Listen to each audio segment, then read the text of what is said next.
What's up, hybrids? Welcome back to another episode of the Fandom Hybrid Podcast. This is Hanako, and I am here with Anthony and Mike, and we are discussing episode 7 of season 2 of Shadow and Bone. How are we already almost at the end?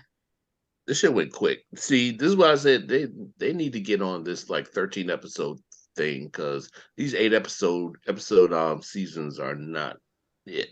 It's not it at all. They're I not. need more. I don't think anybody really does like a 13 episode season anymore. Maybe network TV, but I don't really watch anything on network TV. Network TV does it with their mid-season replacements, I think. Yes. Okay. Yeah. Yeah. Okay. Oh, let's start because this is like the beginning of the crazy end. We found out that Mal is the Firebird in the last episode. So now we see him and Alina waking up from I don't even know if I can call it a night of bliss, because how do you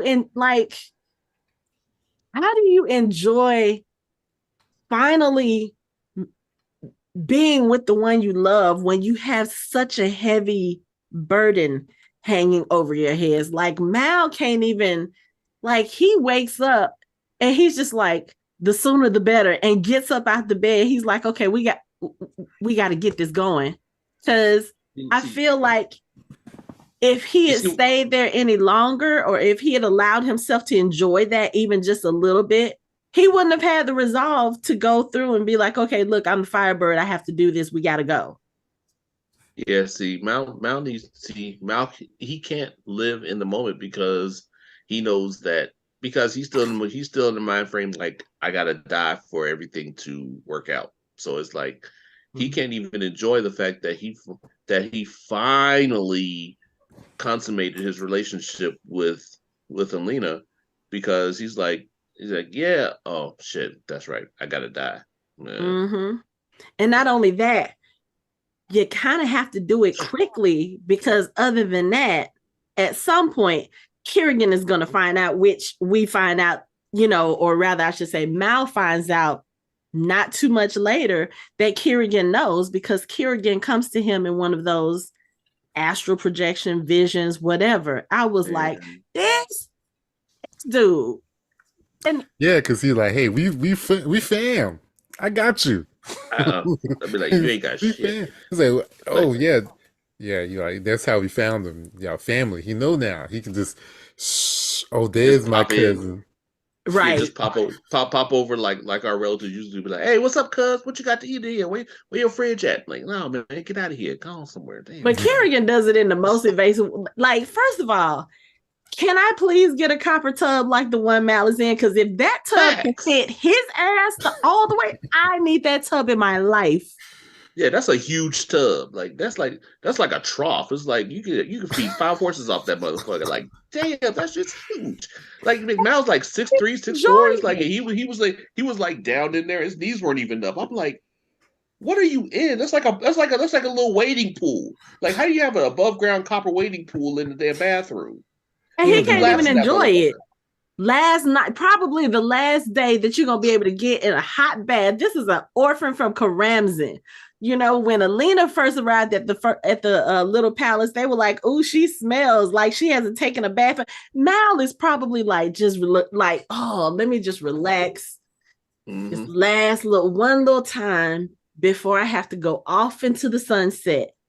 And here comes fucking Kirigan, just disrupting your bath, disrupting your peace. You reliving the night of bliss that you had, and this grown ass man pop into your fantasy.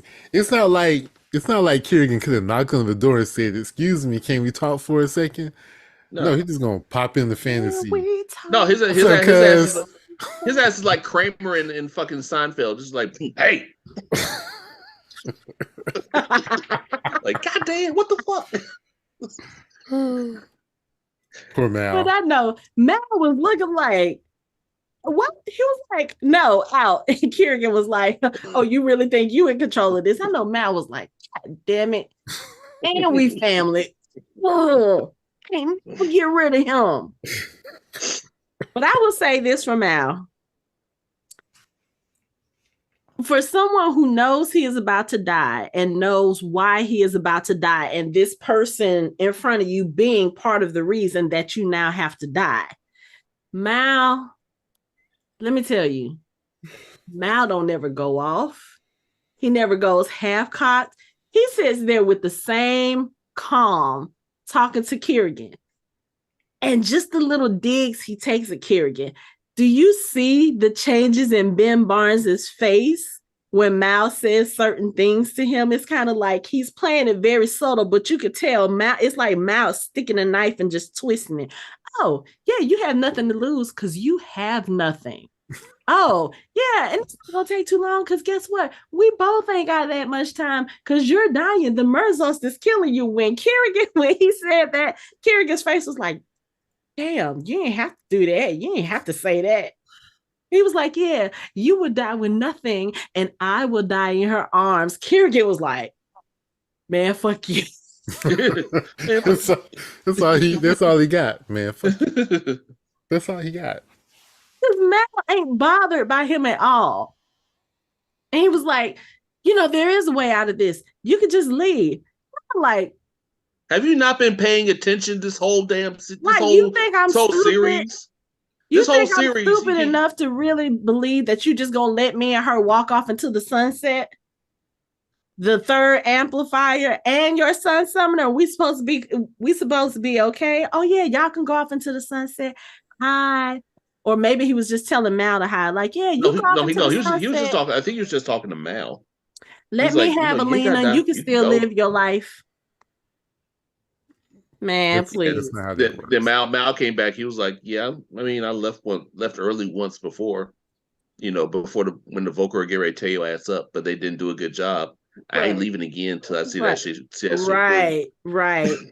And Kirigan was like, so what would happen when you're no longer here to protect her? He was like, she'll have a whole country by her side and she won't need them for long. I was like, you are not about to get into my head space any more than you already are. So let me just go on ahead and put you in your place right quick. Hurt your feelings a little bit, which, in hindsight, that might not be a good idea because Kirigan does tend to get pissed off quite easily. Yeah, Kirigan's a snowflake, but he'll be all right. His snowflake ass. He'll be all right. He got a whole bunch of. That's it. Kirigan's Trump. Kirigan has a whole bunch of people that follow him blindly, no matter what he does, and do exactly what he says when he's talking bullshit. Kirigan's fucking Trump. I'm putting that as my tagline right now. Hold on a second. I'm changing my shit right now. Please direct all emails to emcee1971 at yahoo.com. Go ahead. Go and bring them on. It's fine. Well, please, come on now. You think any Trump followers are listening to our podcast? Absolutely not. Thank you. Absolutely not. Thank you. But still, as much as I get it. But you want to disagree with it, you can't. You cannot disagree with it because the shit's true. The shit's true. Trump, no, I can't. Okay, you can separate Ben Barnes from Kirigan. That's fine. You can look at Ben Barnes how you want to, but Kirigan's fucking Trump. I can't put that on. I can't put that on Kirigan. Because at least Kirigan got some intelligence. Yeah, he may be a little bit on the wonky side, but he got some intelligence. He a little on the wonky side. At the end of the day, Kirigan is really about protecting his people, regardless of what they look like. Okay, I'll give you that. That's fine. Yeah. He is about the Grisha. He's trying to protect the Grisha. Regardless of their background, regardless of where they're from. If they Grisha, they're his people. Mm-hmm. All right, fine. So he's not until they betray him. And then all bets are off. That's anybody. I know. There's anybody. So while Mal is having his little tete-a-tete with his husband,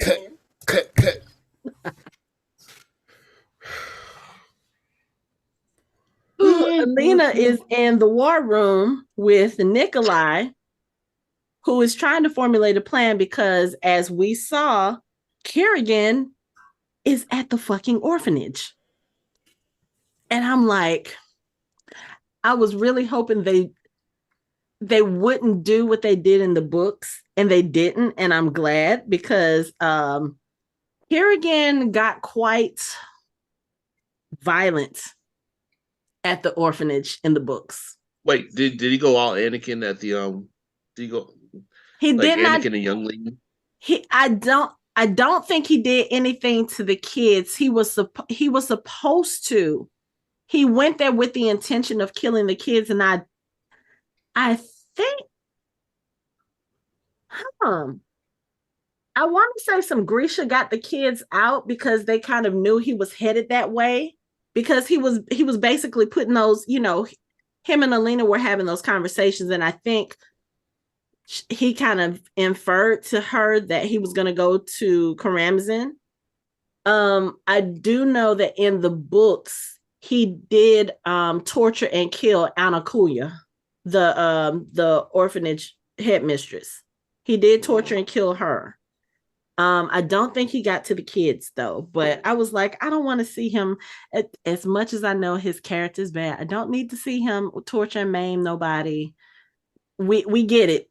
We get it. He did the cut in the last episode and literally removed the ground from up under the first arm. We don't need to see anything else. We know that he's off his rocker right now. But Nikolai is trying to formulate a plan. Of course, Alina is kind of like lost in thought, even though, yes, she's still hearing what he's saying, but she's like, okay, no, we don't have to do this. We don't have to sacrifice anybody else. I'm going to go by myself. And Nikolai's looking at her like, excuse me, in what world is that a good idea? Like, you know better than to go by yourself. You know he's going to target you. You know that. What are you doing? What are you doing? She's being her. That's what she's doing. She's being her. Well, no one tells Alina what she can and can't do. Well, that's the thing. I don't even get that in this instance.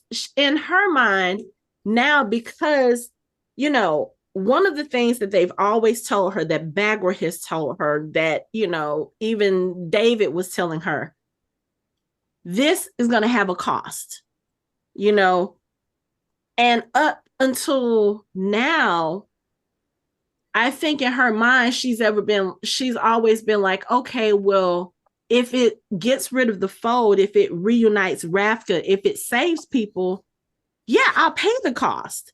But once you realize what that cost is, now you have a physical, it's not just an idea. It's not just okay, well, this might be what it is.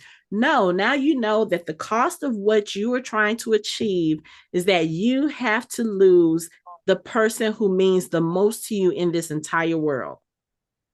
Now it's tangible. Now it's something that you can grasp, literally. And I think it's just at that point, she was like, no, I'm not doing this. I've already had, people have already died. People have already been lost. I am not going to let this happen, especially after the shitty way she's been treating him. She's probably like, no, I'm not going to allow that. Like, if, she's not, we've been talking about it. Alina has not been the best at expressing certain things, especially when it comes to Mal, because she's been so laser focused on getting out from under the influence of Kirigan, saving the fold, making, I guess, in a sense, being the author of her own self-worth instead of it being something that was dictated to her by somebody else or by other people. Oh, you're the sun summoner. That's what makes you special. That's what makes you important. You're going to be the one to save Ravka. You're going to be the one to destroy the foe. All these things feeding into that, sense of self-worth that we were talking about in the last episode.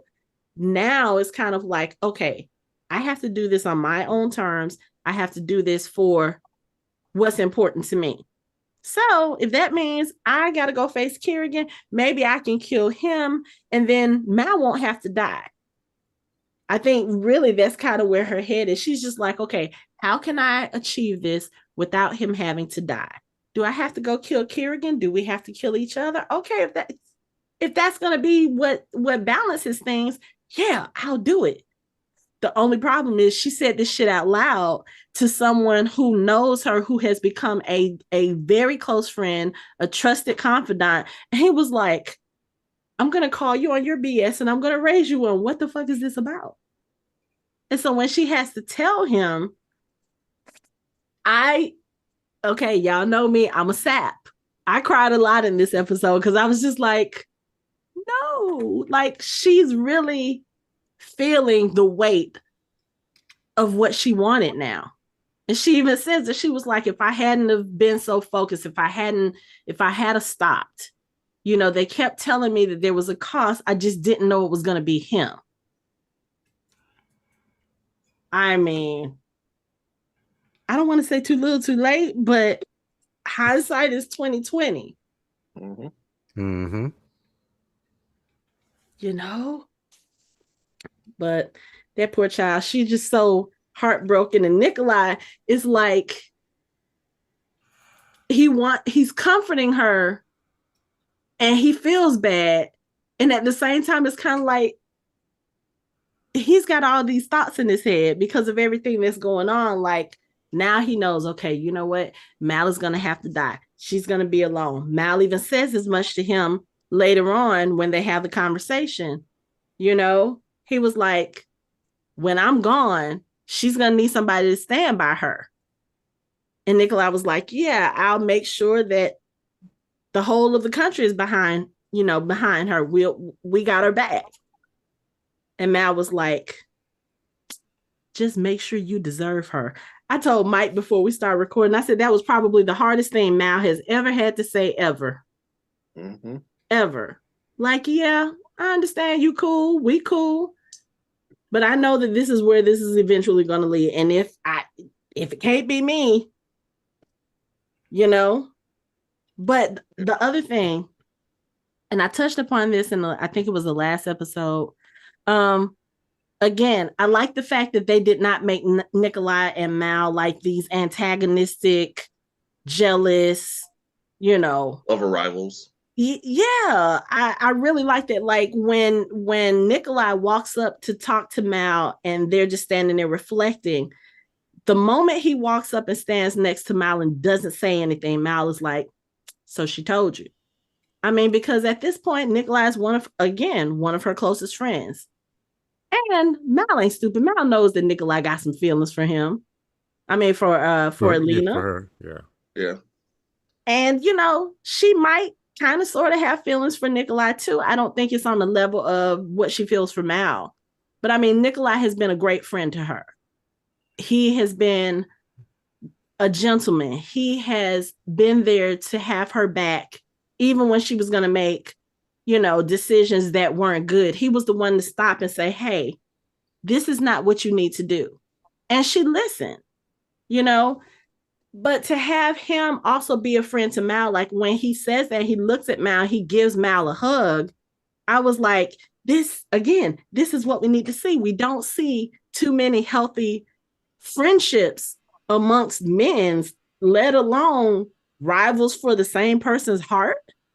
Like, yeah, we both like this girl, but we can still be friends and I can still be upset about the fact that you have to die. And I can still sit here and try to say, is there any way that we can change this? I just like that we did that. I mean, that we got to see that. And then also with Nikolai and his best friend, it makes me happy. It makes me happy, but it makes me sad too, because Nikolai realizes like, oh, Mal's going to have to die. And Mal has not had any semblance of a normal life. Like, it's been orphan, soldier, amplifier, dead man. death. Mm-hmm. Like, what kind of life is that? But I mean, whoo. So anyway, the plan is that they're going to send some soldiers to Karamzin so that they can defend the orphanage, defend the children. I mean, I don't know what shape the orphanage is in now. We see the orphanage from Kirigan's point of view when he's standing in the field. You don't see kids playing. You don't see anybody around. You do see smoke coming from the chimney, so obviously someone's there. So I don't know if he's just out there at first just to kind of have his presence known, because apparently that orphanage had to have been very well um out of the way, because when Nikolai is talking about it, he says, yeah, the first army has been looking for it for months. I was like, oh, are y'all hidden? Like, which I just don't think they knew where it was. could Like the be. locals know where it is, but Yeah. if you're way over in the big palace, you have no idea where it is. Yeah. He probably doesn't know where half the crap is in the country anyway. I mean, he probably knows more Nikolai than most probably of the knows more because at most. Sturmhond he's been Yeah, around. yeah, but probably not in that area. Yeah. But also too, that started me thinking, I know that's probably not the case, but if they were in an orphan, I don't know why I can't talk tonight. But if they were in an orphanage that was kind of out of the way, hidden, not easy to find, that would just make so much sense for the Sun Summoner and the Firebird to end up at that particular orphanage, don't you think? Mm-hmm. Mm-hmm.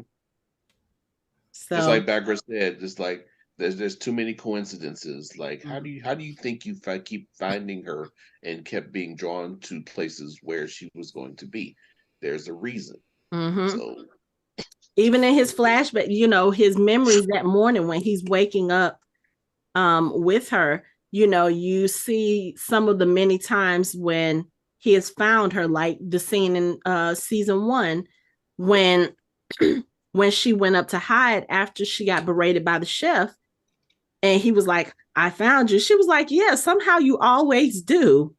Like, wonder why. Now we know.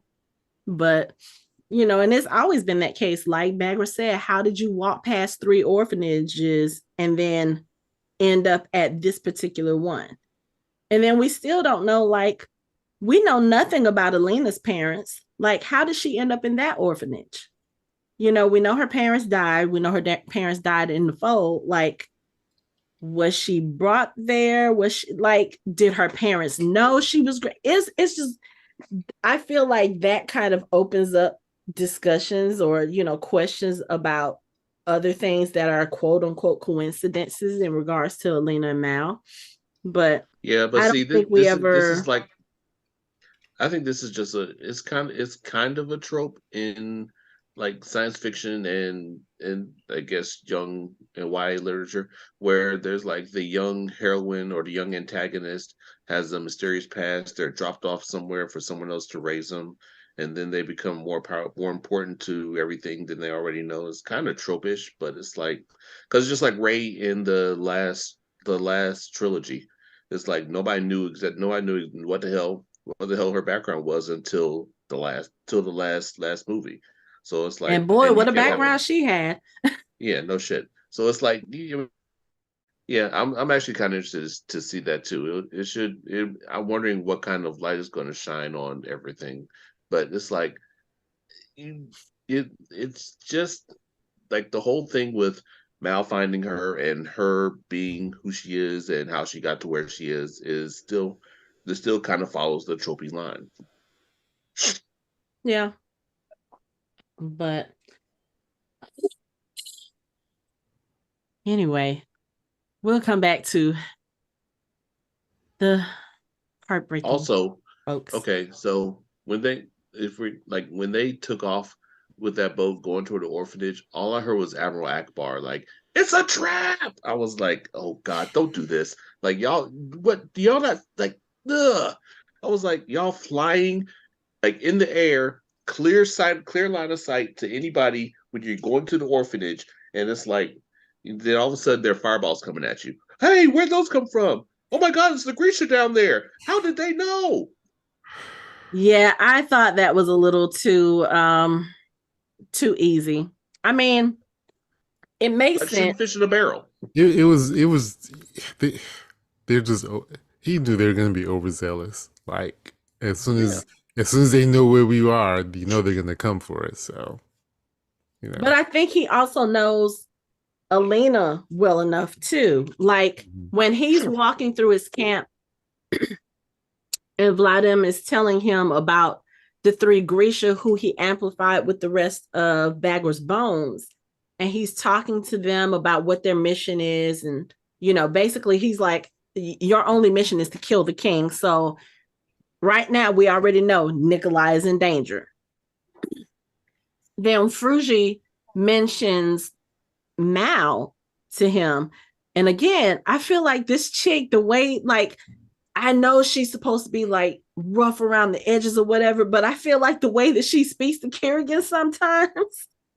She has a crush on. She's trying to be Zoya. That's what it is. She's trying to take Zoya's place. He only tolerates her because A, she gets the job done, and B, she's gonna follow him through whatever brick wall he goes through. Yeah. That's the only reason he tolerates her. Yeah, but when she says the tracker is not to be touched by anybody but me. And then she says, but what about the tracker? What did she say? His existence puts the mission at risk. How do we know that he hasn't already sacrificed himself so that she can be amplified? And Kirigan, I will say this, he does know his people, because he was like, yeah, she would die before she lets that happen. Like, he already knows. Alina's like, I'm not about to let him be sacrificed for nothing. I'm about to find a way out of it. And I think that's part of the reason why Kirigan was able to figure out what they were going to do, their plan wise, And again, they're sitting there. Lena has all of her trusted people around her. She's got David. She's got Jenya. She's got Tamar. She's got Adric, Nadia, Nikolai, Mal. She's got all these people around her. Dimitrov, Nikolai's best friend and his second in command, I guess. And they're talking about what the plan is as far as, okay, so we're going to go to Karamzin. We're going to, defend the orphanage. And then that's when Mal is like, hey, Alina, so I have a separate plan. While they're doing that, you and I are going to go to the fold. And everybody's looking like, why would y'all do that? And Lena's like, nope, we're not doing this. Nope. So aren't you going to find the Firebird? And Alina is trying to put off having this conversation. And Mal is like, well, about that. The thing is... See, what had happened was, the Firebird is not a thing. It is a person. It is a bloodline, specifically my bloodline. And I like how it started clicking in everybody's mind, and they're looking. And Jenya went to go reach Alina. She was like, nope. Like, I don't want nobody's pity. I don't want nobody's sadness, because no, this shit is not about to happen. You are not about to die. We are not about to do this. The little pouty look on Alina's face after he said it, she was just like, I told you not to say, because she didn't want him to say anything. She was like, trust me, we'll try. We'll look. Let's do this plan and we can figure the other stuff out. Mal is like, no, we can't do this. We have to do what we came here to do. What was it she said a couple of episodes ago? She was like, we came here to save Ravka. And at first he was like, you came here to save Ravka. I came here for you. Now they're both there for the same thing, because their destiny has always been that. But see, then the best scene I think happens in the series when you tell all your people all the information, and like they come up with the actual plan. Like, oh, well, does he have to die? Well, I can bring him back. And like they start working things out. It's like, if you had have told them this from the beginning, we could have already done all this, right? We could have had the Firebird, because you would have done it in a controlled environment. Everybody would have been there, and you could have been done with it. But no, you want to keep your mouth shut. You don't want to share information with nobody. I thought it was the best scene, because immediately you see the benefit, unlike Kirigan, the benefit of having people around you who can share ideas and give another way to do the plan. And people that you trust, who have your best interests at heart. Because when Tamara says it, she was like, how dead does he have to be? Like, can he die and come back to life? Yeah, like So they exactly were how all looking at her Dead? like, What do you huh? mean by dead? Like, what Right. do you what you do you mean mean by dead? dead Dead, or dead, Yeah, or like just how dead? dead is dead? Like dead as a doornail dead, or dead as in, just stop breathing for 2 minutes and then we Yeah, bring it back. like play dead. Bow wow, barf, roof, roof. lose it. Right. And when she says it, when Tamar says it, she was like, well, I can stop Mal's heartbeat long enough for you to do what you need to do, and then I can bring him back. And David's like, oh yeah, we can actually do what Morozova did and like take some. Well, hold on. He said, so Alina, do you remember? Do you remember what we did with the star antlers? Oh, wait, my bad. You do remember. Yes, sorry. Not the best way to segue into this conversation.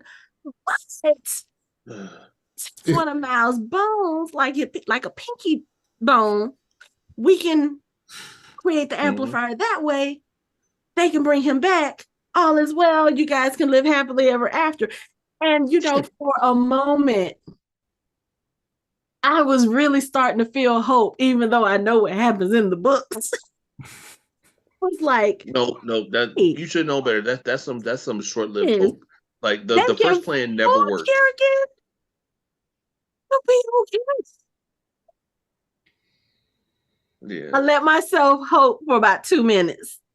nah, don't do that. You're just gonna hurt yourself. There is no hope here. You know Haven't we what? talked about this already? Shut up. Hope. What is Let hope me in this have series? my hope. There It is is no hope. all that I Hope? have. Nope. Hope? What Nah. is that? Really? Nah. Hope, that's where dreams go to die. That's where hope is. Have we learned anything? But What? it could have worked. Let me tell you, it could have worked. As eager as David was to do it, he was like, so what should we amputate? I'll say, yeah. When they I'm get like, there, what size bone do you need? Do you need like a femur, or do you need like a pinky bone? Like, how much bone do you I'll say, just cut off his pinky toe. He'll be leaning for a little bit. He'll be all right. Just like, and the fact that when they get ready to do this, they're gonna take off like the tip of his pinky. The tip of his pinky. Just the tip? For the record, I'm gonna ignore what you just said. For the record, if seriously, if you're going to take a tip of my pinky, take the whole damn finger. Take the whole. Just take the. I mean, you saw what Vladim did with just the tip of Bagger's finger. Oh, I thought he took the whole finger. He took the whole finger, but he cut the bones were. Remember, he did the first experiment with the first bone, and he amplified himself, and he kept the other two bones in the little vial around his neck. Okay, so I'm looking at it like this. Go ahead, take the whole finger, give the tip to Alina, give this little piece to one of the twins, and give this little piece to David, and amplify him. This is right. Or she could have give it to Jenya, and maybe her Taylor powers would have worked a little bit better. There you go. Or she could have done a little bit more. But okay, anyway. I know we're trying to make adjustments to their plan in hindsight. Right. And poor Mal, we're talking about dicing and slicing him up, exactly, and distributing him to the masses. And look at this. He has two pinky fingers that he really doesn't need. So you got 6 bones. 2 pinky fingers and 2 pinky toes. No, 2 pinky toes and 2. That's plenty. But as we see, you realize David couldn't even get the tip of the pinky off. He was sitting there like, all right. Like, I'll just do it myself. Mal was like, I'll do it myself. No, I got this. It's like, it's such a serious scene. You're talking about cutting off a man's finger, but it's so comical up until the fucking Nichovoya show up. I was like, see, David, if you had done it like 2 seconds ago, we wouldn't have this issue. It have already been done. But no. Anyway. And then he had that old raggedy hacksaw. I'm like, what you gonna do with that? Where are your shears? Like at least have a pair of He shears. had Like the what little. is it? Them like shears. He had like the little Okay. No, plier I'm looking at the first part wire where cutters. he took like the little hacksaw. He was like, okay, here we go. Let me get Then he was like, okay, no, let me get the shears. I was like, Oh yeah, he you did. are bad. Like, bruh, come Like on, man. rest assured, Mal is gonna die of tetanus. Like Exactly. He gonna have lockjaw fighting people like have lockjaw and shit. Like, damn. Oh my goodness. So anyway, while they're trying to do this impromptu surgery, Nikolai and Tamar and his people, they get into the hummingbird and they get ready to go, to Karamzin. And of course, like we mentioned earlier, they're ambushed because the amplified Grisha, Kirigan's amplified Grisha are there at the fold waiting for them. And Fruji is like, yep, just like Kirigan said, they were going towards the orphanage. But Kirigan also knows that Alina is not with them because he has Vladim with him. And he was like, so tell me, now that you're amplified, can you feel Merzost anywhere? Or can you was it not Merzost? Was it Merzost that he was asking if he could feel? I think he said Merzost. I think you said Mersos. Okay. Yeah. So yeah, he was like, so now that you're amplified, can you feel Merzost around you? And he was like, oh yeah, you can feel it like a few miles away. That's Alina. I was like, can they just catch a break for once? I know I'm asking a redundant question, but I'm just saying. Catch a break. Then I figured out a way to keep Mal alive. Then I split up so that Alina and Mal can go destroy the foe. Wow. Best laid plans. So anyway, I'm sorry. It wasn't Tamar that was going with Nikolai. It was Adric and Nadia because they were going to, steer the craft. So the amplified Grisha attack, and they actually managed to bring the hummingbird down. There are some casualties, but Nikolai, Nadia, Adric, Dimitrov, and I think a few other Grisha, they are able to escape. Hold on for a second.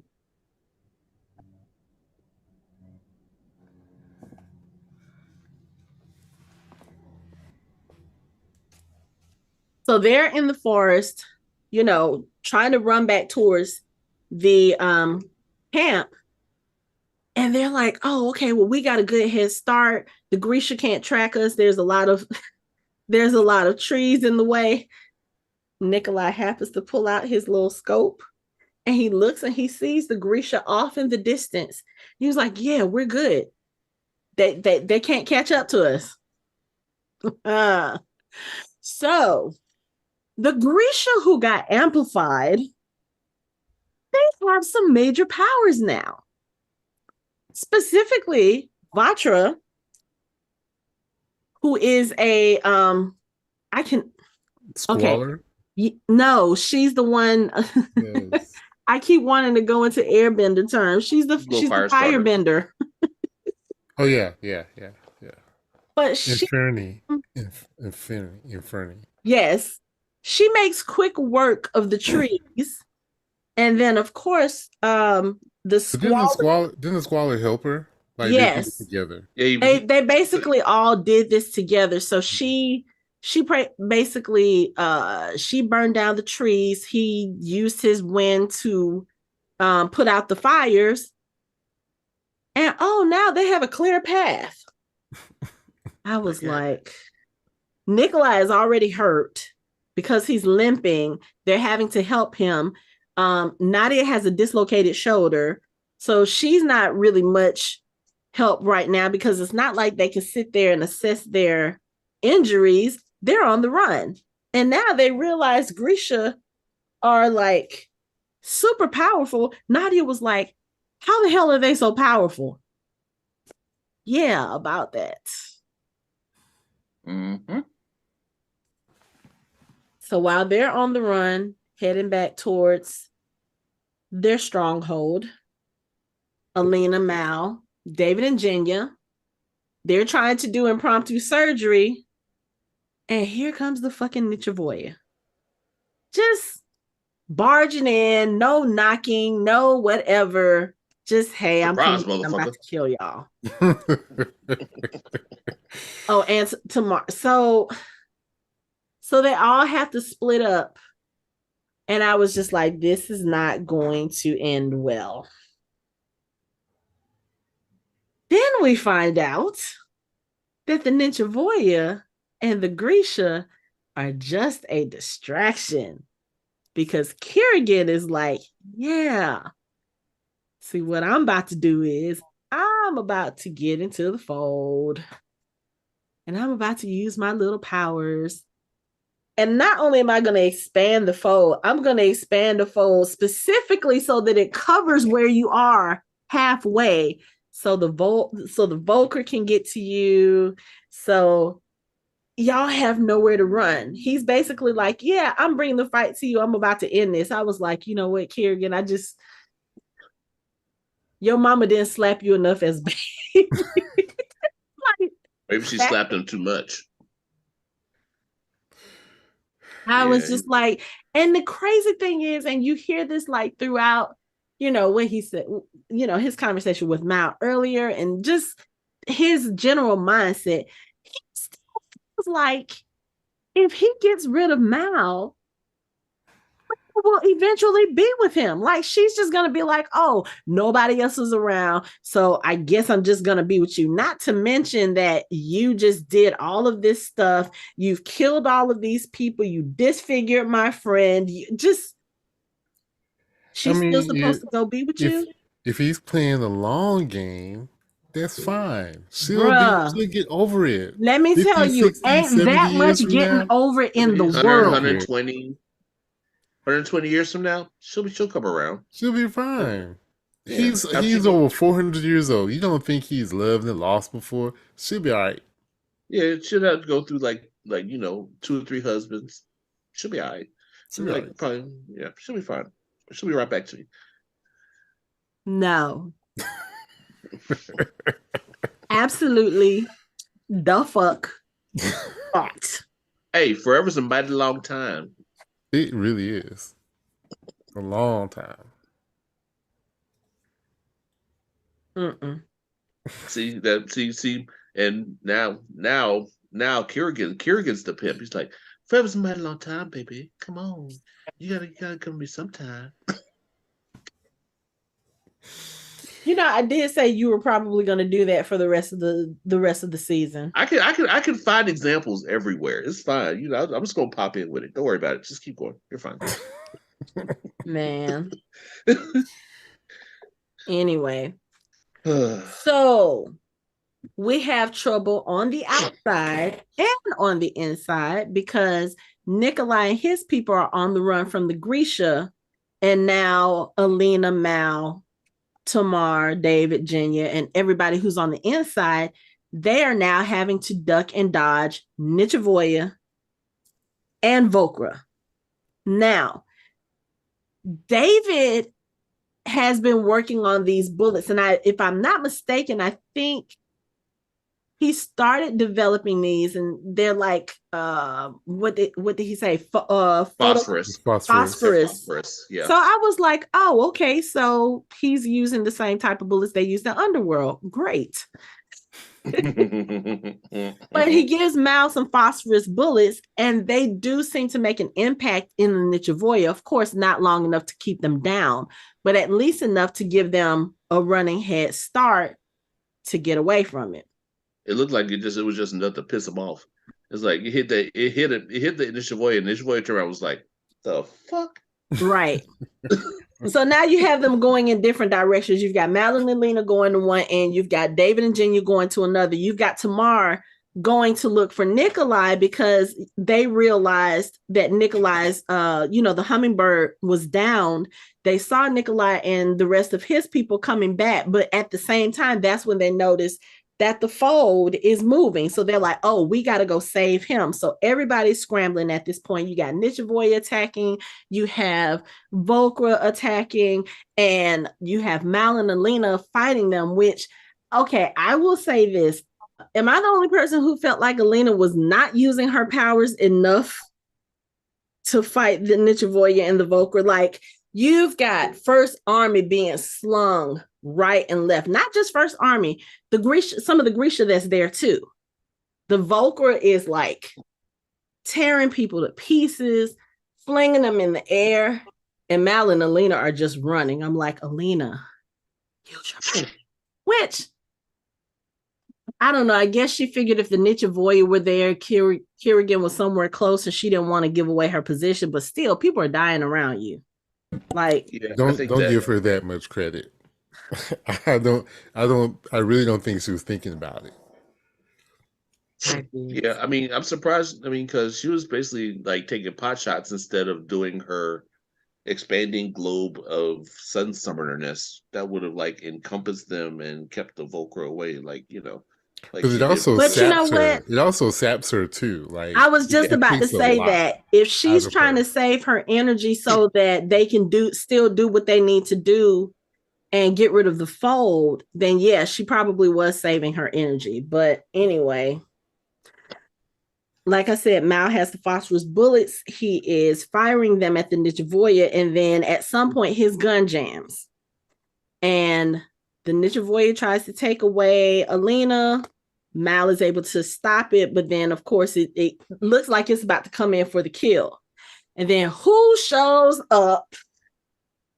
But motherfucking Inej with the sword. And I had been saying this all season. Every time Inej does certain things, I'm like, superhero pose. I just hear you, I'm hear Yelena reliving Black. hear Yelena saying, "You're such right. a Yeah. But that was dope as shit though. It's like the Volker goes into flames and she's just like, right. I was like, that was fire, literally. I love the fact that Alina is like, girl, you do not need to call me Sancta Alina. Look, we don't need none of that kneeling stuff. You are a friend. You have saved my life twice over. Come here, give me a hug. And then there's just like, she doesn't know what to do because this is still like her living saint in front of her. And Alina's like, no, bitch, we friends. What you doing here? You got the sword? Oh, no, you don't have to give that to me. You need to be the one to wield it. Because Alina, I mean, let's be honest. Alina's like, I ain't gonna do shit with that. Just like she told in the last season, like, I like the blades in your hands better. I like the sword in your hand better. And then Zoya's like, okay, can we get on with it? Because here's Zoya, here's Nina, they're in the other little hummingbird. And I'm just like, okay, this I love is it. about to be... He was like, hi, I'm Nina, big fan. Right. Because she was like, wait, you want the ship to Ketterdam. Mm-hmm. Yep. Uh-huh. So let's do this. And Alina's like, we need to go further into the fold to destroy it. All right, come on, let's go. And Mal's like, hold up, we got to find David. And Alina's like, no, we don't need David. It could be just us. We can do it together. And you know what? Say, for a minute, it looked like that might happen. Then Kirigan had to show his ass up again, but we'll get into that in a little bit. We got to talk about this Grisha fight because Nikolai and his people, they are fleeing from, Kirigan's Grisha. Tamar and her people have actually found them, so they're leading them to safety. So you have First Army and Grisha fighting against Kirigan's Grisha. And who are amplified. Who are amplified. 3 of them, yes. But those are only like First Army was they were holding their own. You know what I'm saying? What you mean running? No, because they did turn around and they were starting to fight, and then you had the people who were up on the bridge who ambushed the Grisha. They killed a few of them. Like they dropped quite a few of Kirigan's Grisha. The only problem is the only thing I'm going to say, and unfortunately, our historical person's not here, Lori. But when you're defending a fortified position, they did so many things wrong. Like they did way more retreating than you should. Like your retreating in your fortified positions should be leading the invader into a trap, and they seem not to be. You're supposed to always be prepared for this. But They how do don't you seem get to be prepared prepared. for the fold taking up half of your sanctuary? Well, where they are and where they were is they were in the moat. They seem to have stuff somewhat situated. It just wasn't managed properly. Like as soon as they went past some of these areas, there should have been First Army already shooting them in the back. First Army was getting killed inside by the Volcra. Well, I'm just saying. Yeah, they So were lunching. Just saying. so they didn't have a lot of people. Remember, a lot of their people died on the ship when the Grisha brought it down.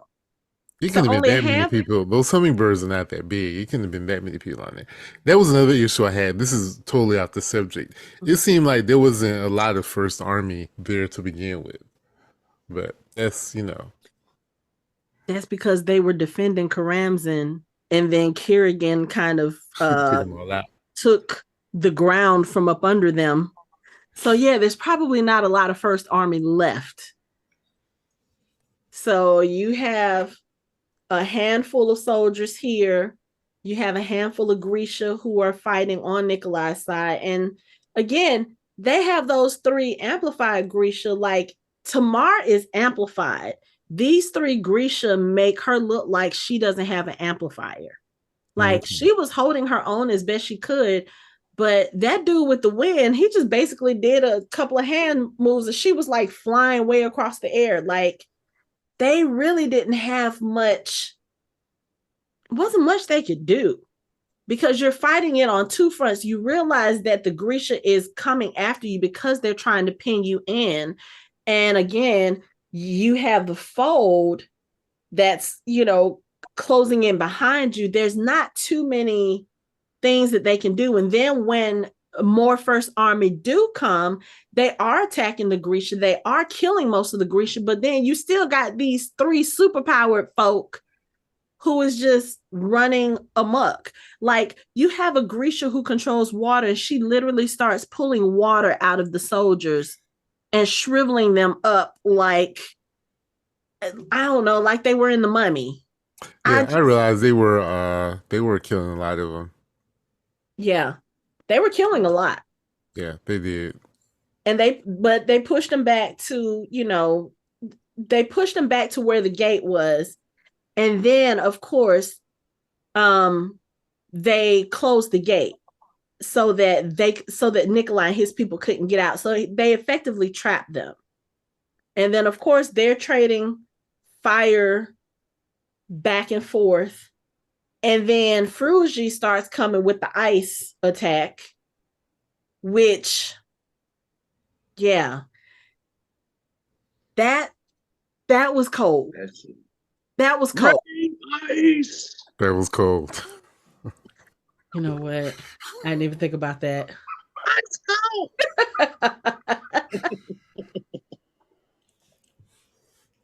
But yeah, she starts attacking them, and again, she's trying to kill Nikolai.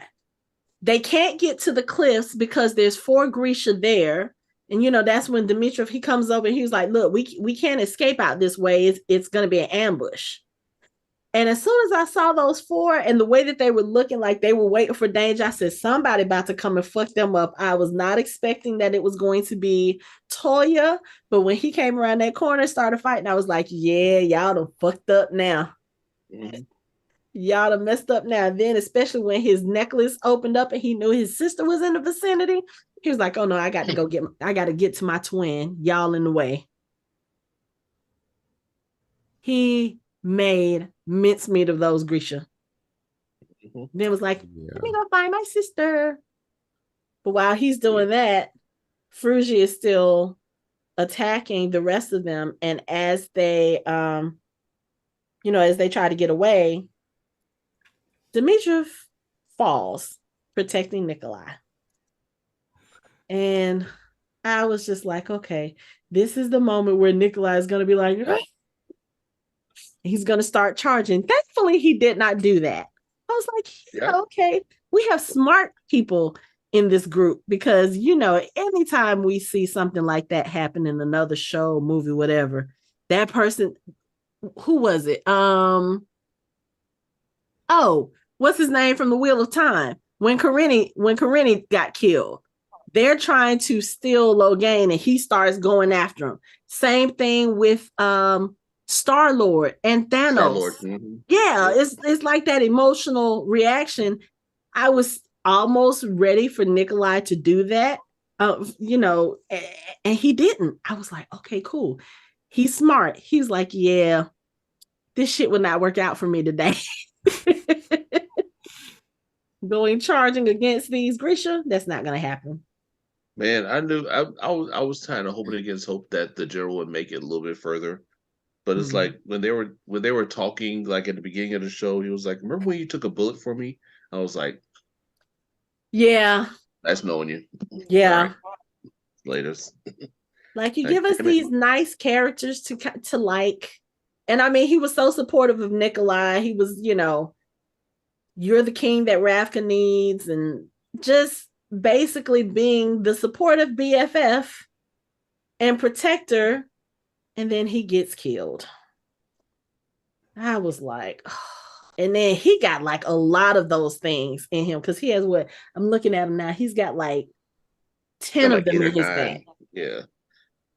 That's a painful way to die. That was almost like a porcupine shooting quills out. I was like, oh, this is.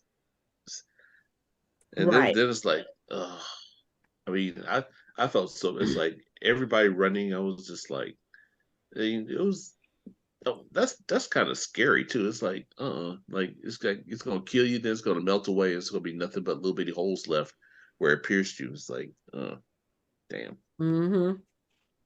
But here they are now. They're cornered. Fruji is, like I said, she is draining the water out of the bodies of the soldiers that are on the bridge above them, shooting at them. And then Vatia is about to shoot a fireball to kill all of them because, Fruji is kind of pissed off at this point. She was like, just kill them all. She gets ready to put that fireball. All of a sudden, you see something fly in the air towards her and land at her feet. And she's looking like, oh, and then it blows up and it's a bomb. And I was like, yes. Yeah. Nikolai is like, where did that come from? Here comes Kaz looking off from my demolitions expert. Expert? Oh, yes. I'm the demolitions expert. So I'm like, yes, the crows are here to save the day. Yes. Kaz is such an ass. My demolitions expert. But it's well deserved. It's well deserved because they came in there like a boss. And then, of course, when they go in to try to figure out what's going on, he was like, what the hell did we get ourselves into? He sized that situation up real quick. What the fuck is this shit? I know at some point, Kaz is like, is there enough money in the world for me to be putting myself in the situations that I currently find myself in? I don't know. But when he walks away from this situation, he be insufferable. Like, yeah, we can pretty much do anything the fuck we want to do. Yeah, I mean, especially now that Jesper is no longer hiding the fact that he's a Duras. Like, that gate that Vatia closed with her fireball, that shit's nothing. Jesper just kind of opens it. He comes in. They get down. They exchange pleasantries. Like, who are you? Who is this? Who is he? Oh, yeah, that's the prince. Well, he's the king now, but that's the prince. Yeah, we go way back. Okay, yeah, let's go ahead and take these Grisha out. Boy, let me tell you, Jesper came around that corner. I gotta sit up in my seat because I'm about to get on Anthony's nerves for about 5 minutes. Jesper came around that corner. His ass wasn't playing no games with those Grisha. Shooting, pow, pow, pow. Looking fly. Flying a motherfucker. Now, I will say this. Fruja thought she was going to have something on him, Oh my God, I love this part. Mess with his guns. She was like, Yeah, too bad you weren't born Grisha, because then you know what it is. He was like, oh, to be blessed. He starts taking them buttons off his coat. I was like, yes, Jesper is fully embracing his badassery, and I am here for it. Yeah, And he this is learned. He one of learned a those few times, things. Anthony, when the snark is warranted. It's quite warranted. Is quite warranted. Frugy is mad because, of course, Wyland's bomb killed Vatia. So that's when she's upset. She's, trying to kill them. Tamar is like, oh, let's fight. Wyland is like, hey, I have some of that powder, some of that hallucinogenic powder that we got from Shuhan, which I want to know, how long did it take them to get back? That's my question. We don't talk about those things. We don't That'll talk. be fine. Remember, we don't talk about that. Distances mean nothing Not in damn fantasy thing. shows. But anyway, so yeah, they go into That this, powder's poison. right. And I just love it. He was like air support. So here you have Nadia, who's, and Adric, they're providing the wind. He throws the dust, the powder towards Frugy, and I can't remember what the other guy's name was. He looks at something and it looks like a hummingbird is flying towards him. And I was sitting there like, Like, what is that that's coming towards pretty. him? And it was one of Tamar's axes. What? So 2 down, 1 to go. And I was just sitting there looking. I was doing exactly. I was doing that, Michael. I was like twiddling my fingers like, oh yes, this is about to be a satisfying death. And she went whoop, like, what? Right. No fingers. No fingers. But I was trying to figure, I was like, so was that the hallucinogen or did she actually lose her fingers? No, just for throwing them buttons at her, lost them fingers. Ah, okay. Yeah. He learned a few things from Neymar. Is it Neymar? Oval. The old lady. Oval, yeah. Yeah, because okay, so I see it now because it's in the background. So after he threw the stuff at her, she was looking down, but then she was looking over at old dude because he was trying to summon, the lightning and cast through his cane into the ground. So it was collecting all of the electricity, and then that's what Wyland threw the powder. So that's I guess. I don't know. If you look when Jesper was throwing the buttons, if you look, you can see the blood. Like I don't think she realized. You can see the blood coming out. She didn't realize that her fingers were gone. That's the thing I'm trying to figure out. Like, how do you not realize that all 5 of your fingers are now missing? I mean, if it's a clean enough cut, you ever have a cut where it's like really fine and you don't feel it, but then you're like, there is a difference between a paper cut and having all 5 of your fingers. If anything, she thought something was hitting her hand. She didn't think it was slicing her fingers off. Yeah. And she was, like Mike said, she was distracted because she was looking at the other thing that was happening. Mm-hmm. So yeah, she tries to do this and she realizes she has no fingers. And then Sturmhorn, I'm saying Sturmhorn because that Jesper was talking like, why is Sturmhorn here? Nikolai, Nikolai Lansoff. Good, okay. But yeah, so Nikolai comes up to her and has a gun towards her head. She looks at him. She looks at him with all the disgust she can muster, probably at herself, because she just realized that these low-level, low-powered, underneath underneath my boot, Grisha, and these regular people just killed her and her amplified brethren. Because Nikolai shoots her in the neck. I was like, he didn't even shoot her in the head. He shot her in the neck. She just like, he was like, yeah, I'm not giving you a quick death. You're gonna suffer for this. I was like he shot her off center in the neck. Right. Like she's gonna bleed out. Like you're gonna feel every bit of this pain, and there are no healers here to take care of you. But Anyway, so now that all of those Grisha are dead, Tolya has come to join the group. They're all like, okay, hey, we got to go find Alina. We got to go help her with the fold. We got to go save Ravka. So you have all of them going into the fold because of course it's at the same it's at their base now, so they have no choice but to do it. In the meantime, in the midst of all of this, Jenya and David, who have gotten separated from Alina and Mal, they find a room to hide in. And it's I think it was like the kitchen. So there's a dumbwaiter in the kitchen. And David is like, okay, look, we can hide in here. He tells Jenya, you go first. I said, no, no, no, don't, no, no, no. I knew it was coming. She got in that dumbwaiter. He closed it and locked her in it. Man, let me tell you, Jenya's screams going down that dumbwaiter when she realized that David was about to sacrifice himself for her.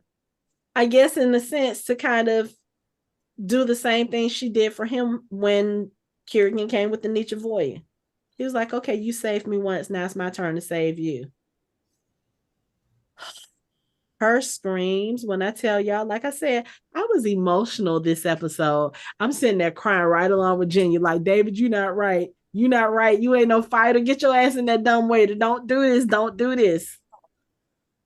No, he had to do that. He had to save his woman. He was rather. He's like, I'd rather die than have you die. You know, you got to do what you got to do. And that's how you can kind of tell sometimes that the Nichavoya are extensions of Kirigan's subconscious, because he really wants them dead. But you know, that was the thing that I was wondering about too, because technically speaking, and I guess this answers the question about Kirigan and whether or not he has control over them. Because in this moment, Kirigan is looking for Alina and he's looking for Mal. And the Nichavoya are supposed to be protecting him. They come out usually if he's around or if he's in danger. So I was like, Jenya and David are probably the last two people in that entire group right now who can do any kind of physical harm to Kirigan. The Nichavoya need to be somewhere else. Like, honestly, the Nichavoya, even though, yes, this does happen, the Nichavoya needs to be over there with Tolya. And, he's not consciously aware of what the Nichavoya do. Like, yeah, they protect him, but they are an extension of his subconscious. Mm-hmm. Like, he's not consciously thinking about Jenya and David, but subconsciously, it really bothers him probably that they defected, that they betrayed him. Yeah. So that Nichavoya is expressing that anger he has for them, even though he's not thinking about it consciously. But subconsciously in the back of his mind, that's where the Nichavoya live. That's where they are. So, yeah, they may be last on the list who could hurt him, but they're the number one on the list of you fucked me over, you have to die. So yeah, because those are. Because also another Nichavoya grabbed Nina, like it didn't go after it. Grabbed Nina again, back in his mind. Oh, that's Nina. This dumb bitch didn't do nothing. That's the thing, because I don't even think he knew at this point. Well, up until this point, I should say that Nina was there. He didn't know where Nina was. Remember, he was kind of off to the side. They couldn't see him. But yeah. That's right. Because Nina, Zoya, and Inej were in the background when Alina and Mal started trying to bring down the fold. Yeah. Okay. Yes, you're right. Because I was gonna say, up to this point, he didn't. I don't even think he knew Nina was alive. Because one thing I will say, we are at episode 7 now, so I can pretty much guarantee. Where the fuck are Ivan and Fedior? We don't talk about. Well, Fedior probably quit after Jesper made him look like a nincompoop. Oh, you mean Ivan?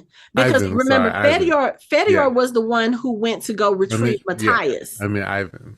Yeah. Mm-hmm. I just want to know where they are because, granted, Ivan was Failure an probably ass. fucked around and came across some Fjordans. That's probably what happened to him. I'm just speculating. Ooh, I'm just speculating. okay. Yeah, that could. Okay. But still, like, Because he was up there in that area. You yeah, know what I mean? okay. But Um, yeah, so Kirigan up to this point has not probably Nina probably hasn't been a thought in his head yeah. once everything started going down, Yeah, and but when he saw her, he probably like, oh, there's Nina.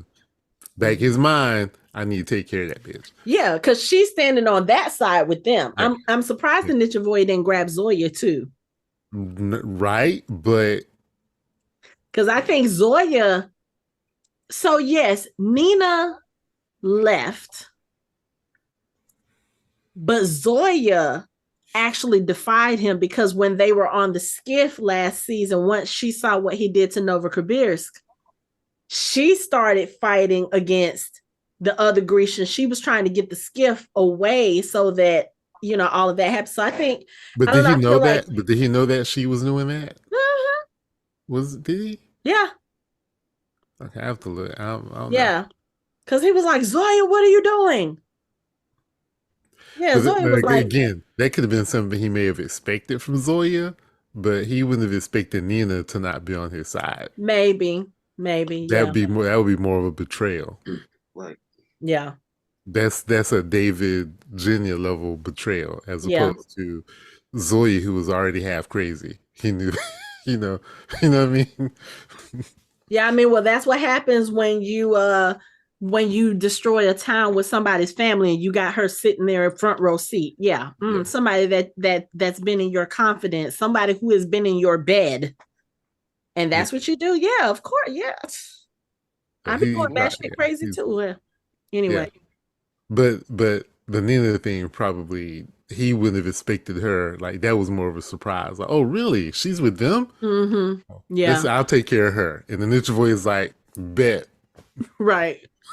Like we just gonna go ahead Snatch and her ass up. knock her out, put her in the fold. So this is all happening while Alina and Mal are sitting there. They're in the heart of the fold, and this is actually the safe house that Kirigan created the fold at. That's the heart of the fold. So that's where they are. I'm sorry. I decided one other thing. Nina is probably more of a threat to him than Zoya is, being the heart render. And he knows how good she is. Oh, you're right. You're right. You're right. Yeah. Mm-hmm. Okay. That makes sense. Yeah.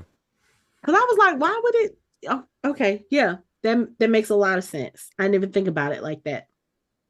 Yeah. So, yeah.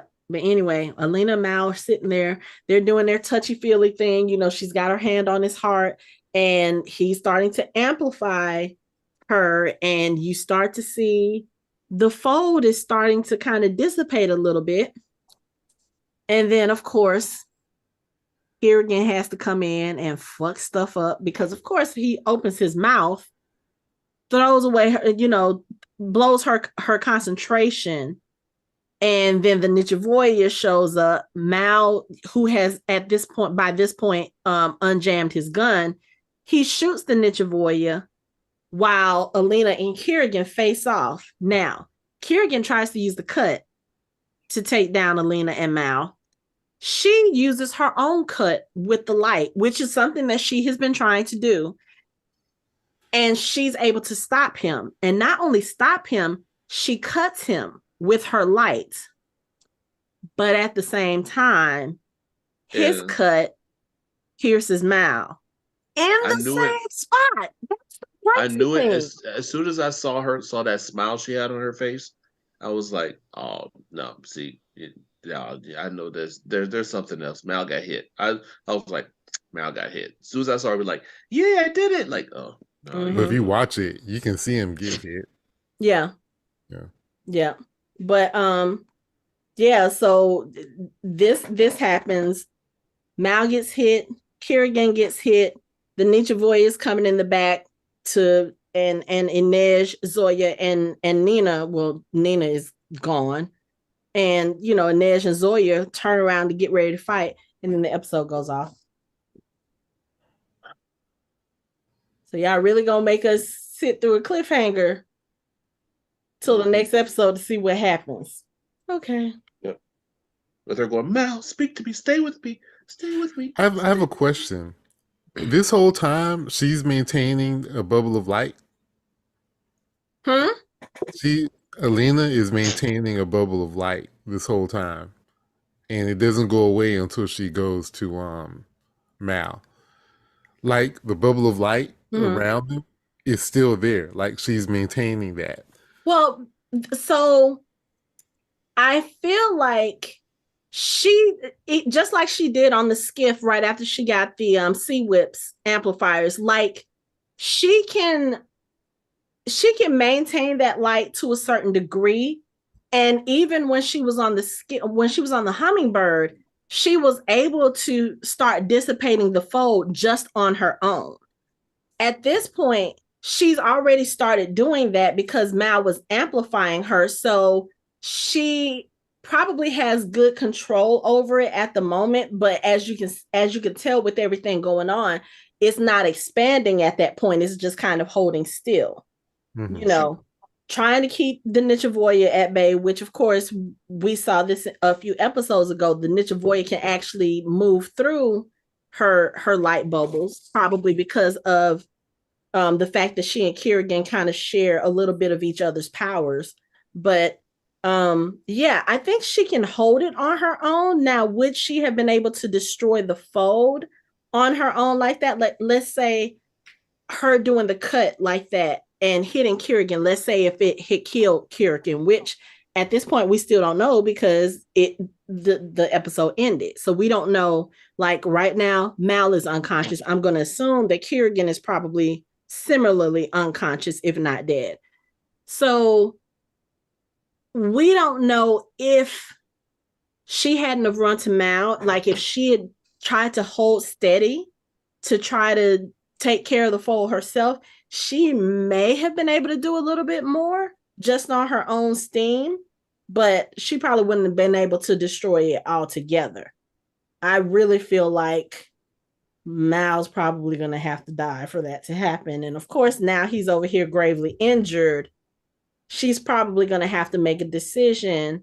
Do I just let him die or do I go ahead and kill him, get the power of the amplification, and then take care of the fold and then do whatever else? Does this work like the wands? Because if she just lets him die, technically Kirigan killed him. So would Kirigan get his power as an amplifier? Kind of seems like it. Probably, but maybe not if Kirigan is dead too. Because again, like I said, when you look at it, Mal and Kirigan have the injury. But it's one episode left. Kirigan ain't dead. If that was the case, this would have been the final episode. And Kirigan ain't dead. He ain't dead. So Mal ain't dead either. She's gonna have to kill him. She's gonna have to kill him, and then it's gonna suck because of course Nina is not there, to slow his heart down. This writer's just being too obvious. Oh, let's just get rid of Nina. So then when she kills him, Nina can't be there to help him come back. Come on, guys. Don't be so obvious about it. To me, I think it's more dramatic if you make it look like it's going to be difficult. It may be harder for her because we already established she's not a great healer. So you don't have to make her go away for a little bit. I did not okay. Well, I'm not going to get on the soapbox about it. I don't appreciate that kind of writing. Mm-hmm. I really don't. I don't, because you made it too obvious. Like you're like, okay, well, let's remove Nina from the situation. So that means, we're watching it. So we know that he's going to die. And then she's not going to be there to help him come back, So I guess in a sense, it's kind of like what you just said a few seconds ago. I think in a sense that makes it harder because now Alina absolutely has to make her decision based on what's in front of her. She doesn't have her easy out now. Even if Nina was there to try to save him and it's more difficult or whatever. I think the choice for Alina now becomes harder because, again, you don't have a plan B. Your plan B just got taken.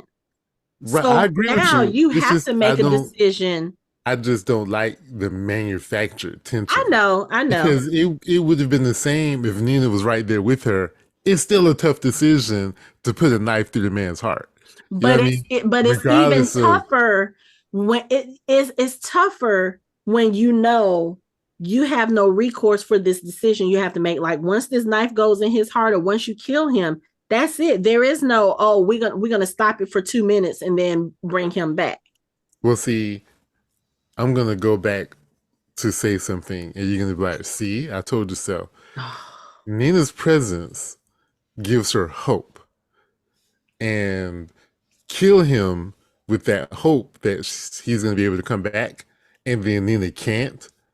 To me, that's worse than Nina not being there from the get go, because then it looks like, yeah, you made a difficult choice, but then you have to pay for the consequence of that choice. And then her whole little world would just be shattered because Our whole hope world is going to be is shattered where either way it goes. hope is where dreams go to die. You know what? I'm so sick of y'all saying that. How many times have you said that in this episode alone? That's going to be our new drinking game. 3 times. That's going to be our new drinking game because you 3 say times. that in this, you said that in what? I'm The gonna get a Last of T-shirt. Us. Hope is where dreams go to die. Go to die. Yeah, I That's going to said be in our Last of drinking Us. game. I sure did. Last of Us. That's going to be our drinking game. We're just going to have a bottle and a shot glass every time we do a podcast now. And we're going to have to drink in 2 instances. Whenever you say hope is where dreams go to die and whenever Lori mispronounces a name. No, I'm not trying to get alcohol poisoning. We're not doing that. I'm sorry, Lori. But no, I can't. I gotta work tomorrow. I can't. And when Mike the Pimp shows up. Come on, take that drink, baby. Take the drink, baby. I don't know if Mike the Pimp gonna be able to show up now. I mean, Kirigan is laying on the ground.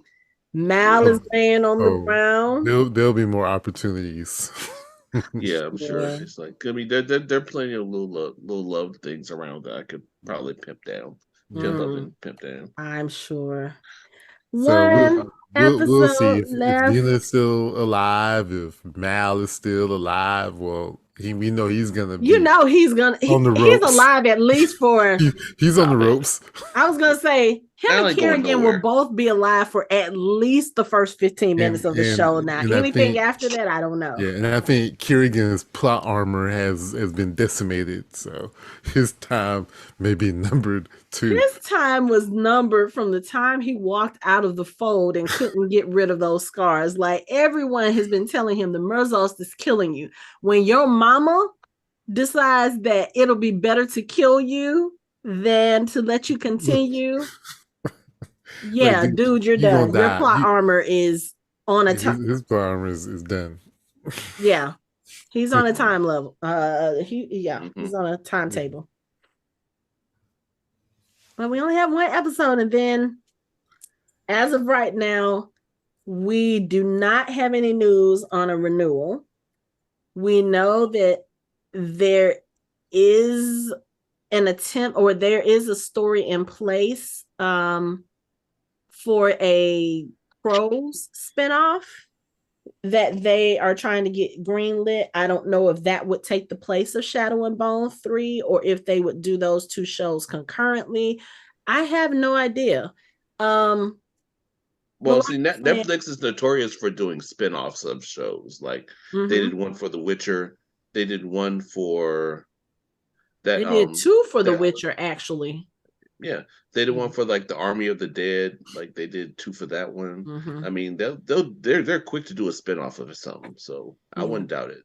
And they already, I mean, and they've got a built-in fan base. I mean, even before the show, this book series had a huge following. So, you know, I think it's just one of those things where they're going to let us sit and stew in it for a little bit before they announce a renewal. But there's so much more that they could do. Like there are some things that happen in the books that they have not done yet in this show. And since we are pretty much at the end of where book 3 is, I have a feeling they'll probably pull some of those elements if they do a third season, or if they put it like with the crows, then that could make sense too. But there's so many other plot lines that they have not done in this season that I would really like to see on screen. So I'm hoping they do get renewed. But then it's just a matter of this is already we're already in April of this year. If they do get a renewal, we probably won't hear maybe for another month, maybe 2 months. So we might find out renewal news by the summer. So best case scenario, if they do come back with a season 3, it's either going to be at the end of 2024 or 2025, which means another long ass hiatus. But I don't mind. I love this show, so I don't mind waiting. But golly, these long hiatuses in between shows is killing me. Yeah, it's like Ring of Power. We won't get that until next year, next spring. I mean, think about it. And they already started filming. Yeah. I mean, it's just like, what else have we been waiting forever for? Oh, Invincible. Yep. Like, hello. And they just wrapped The Boys. So yes, they did. So at least we might be getting that sooner rather than later. But yeah, these long hiatuses for these streaming shows, like, I love the content y'all are putting out, but the wait is killing me. Like, it took them 1.5 years, almost 2 years, to put out the second season of Carnival Row. And it's like, but then by that time, most people were just like, yeah. See, that's the risk they run. It's like, but it's like you said, they have a built-in fan base, so that's probably not going to happen. But it's like, why take that chance? Yeah, but also too, we have to. I do realize we have to remember a lot of productions are still doing COVID protocols, even though the pandemic is not as bad as it was at the start. They are still doing a lot of safety measures. They are still limiting how many people can be on set for certain productions. So, I mean, I understand it. So I'm not complaining about that. By all means, keep your crew, keep your cast safe so that they can continue to make these great shows. But golly, the wait is just, I mean, I used to complain about having to wait between seasons for a network show. I will not complain again because, this is killing me. But that's okay. We have one more episode left, and then that'll be it for season 2. We didn't talk about Pekka and Matthias. Oh yes, you're right. I'm sorry. I was trying to get all the other stuff out of the way. Pekka and Matthias. I said this in the last episode. That's gonna be a trip. That's gonna be a thing. And when at this one, they actually made it a point to show you how fucking huge Matthias is. When he walked up on Pekka, I was like, damn! Like he was Pekka, like a foot taller than he was. He was like Pekka's a fucking dwarf compared to him. But I was like, shit. But the crazy thing is, even with that shot, you see that Pekka holds all the power. Like, he wasn't intimidated at all. He was just like, hey, I mean, I'm just saying. He wasn't worried. Even when Matthias grabbed him up, he was like, whoa, fella, whoa, calm down. Yeah, he wasn't was like, oh my God, please don't kill me. He was just like, all right, calm down. Like, he was calmer than Matthias was. And Matthias had him jacked up against the wall. Because he didn't even have his boys backing him up. He was, he was not worried at all. Because here's the thing. Pekka might not be scared of Matthias. His boys are. They're like, yeah, boss, you can handle that. If you need us, we'll come. But for right now, we're going to stay our ass way over here. They're like, you all right, boss? You good? But yeah, so Pekka basically goes to Matthias because Matthias, of course, is still pissed off about his cellmate being killed. And he's like, look, if you're going to come at me, come at me. Matthias was like, why do I want to do that? Right. Yeah, why would I want to do that? Why would I want to do that? I'm good. Done. That man is dead. He's gone. what's funny about it? But then, like you said this in the last episode, Anthony, Pekka knows what buttons to push because he was like, yeah. So most people only end up here because someone ratted them out. He's using that whole knowledge of the fact that Nina tried to, she was willing to betray Cass for Matthias. She came to see Matthias in the fight. She tried to stop the fights. And he's like, yeah, she's probably the reason why you're in here. So when you're ready to let go of all that pent up anger, come and find me. I was like, shit. Oh, we're trying to get Matthias to not be mad at Nina, to understand that she did what she did to save his life. We're not trying to make him more pissed off. But of course, this is what Pekka does. So I'm just like, no, Pekka tried to get him back in the ring. He's like, look, like you a big boy. I need to make some money off of you. So, right. We'll see how that goes. But yeah, that shot of them standing in front of each other, when I saw it, I just fell out laughing. I was like, wow. Matthias looks huge. And I don't know what I know. I know Callahan is tall himself. I don't know how tall. My mind just went blank. The guy who plays Pekka, I don't know how tall he is, but I don't know if it's that big of a difference, but it looks it. Like, yeah, Matthias looks huge. Yeah, he's at least a foot. Callahan is 6'4". Okay. Yeah. Anyway. I don't trust Pekka Rollins. And even though he's telling Matthias, yeah, come find me when you want to do such and such, and I'll help you, I was like, I'm sitting here looking like I'm pushing my will through the TV at Matthias. Don't trust this motherfucker. Don't trust him. Yeah. Dean Lennox Kelly is 5'8". Pekka's 5'8". Yeah. Oh, so wow. He's about as tall as I am. Okay. So that means if you ever meet Matthias at a con, Mike, you're going to have to look up at him. Me even more so because he's almost a whole foot taller than me. I'm only 5'6". Wait, you say he was like 6'3"? 6'4". 6'4"? Holy shit, it's Bigfoots.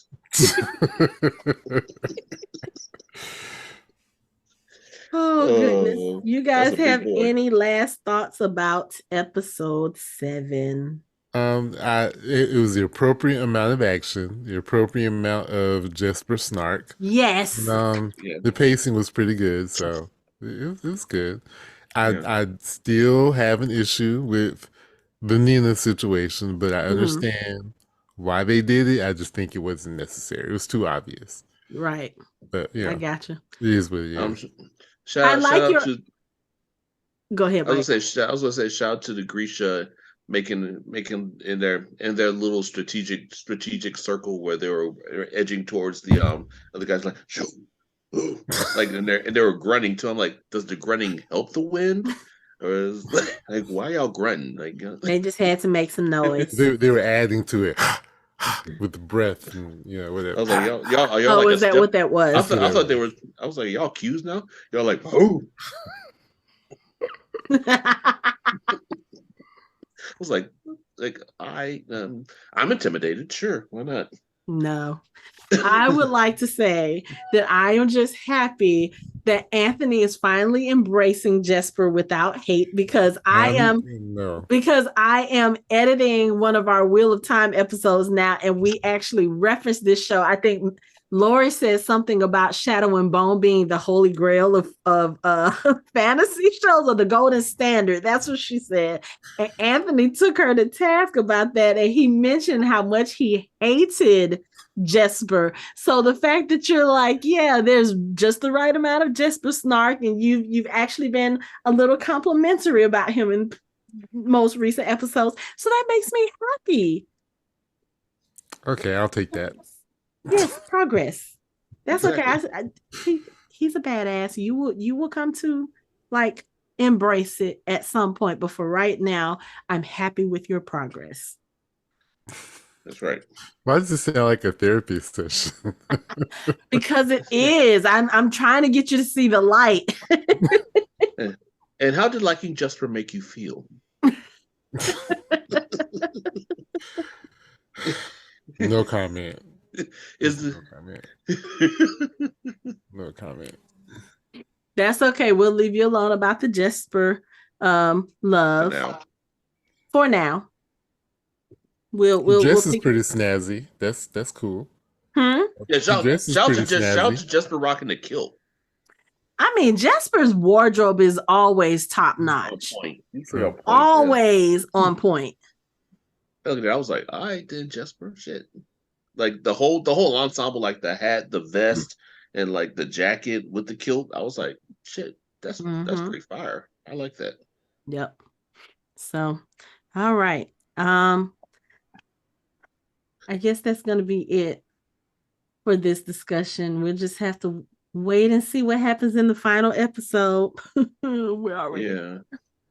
Oh. I can't wait. There's a few ends to tie up, so I can't wait to see how they end this. Like the finale, it's gonna be crazy. It's like, I mean, I want to see, because there are a lot of couple ends to tie up. Like Inej and Cass still got to get together to do that.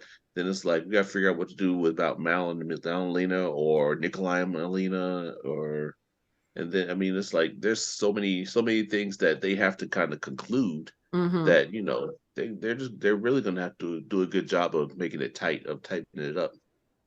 Well, see, that's the thing, because you're making it sound like they have to close up all the loose ends. That almost makes it sound like it's not going to be a third season. I don't want to do that. No, I'm not saying they have to close it. They just kind of have to. Tie up some loose ends. They kind of have to sweep. It's just like crumbs on the floor. You kind of have to sweep it together so that you see like where it's going to go. Then it's like later you can get the dustpan and sweep it all up and be like, all right, now it's all together. But now I'm just looking for a little sweeping together right now.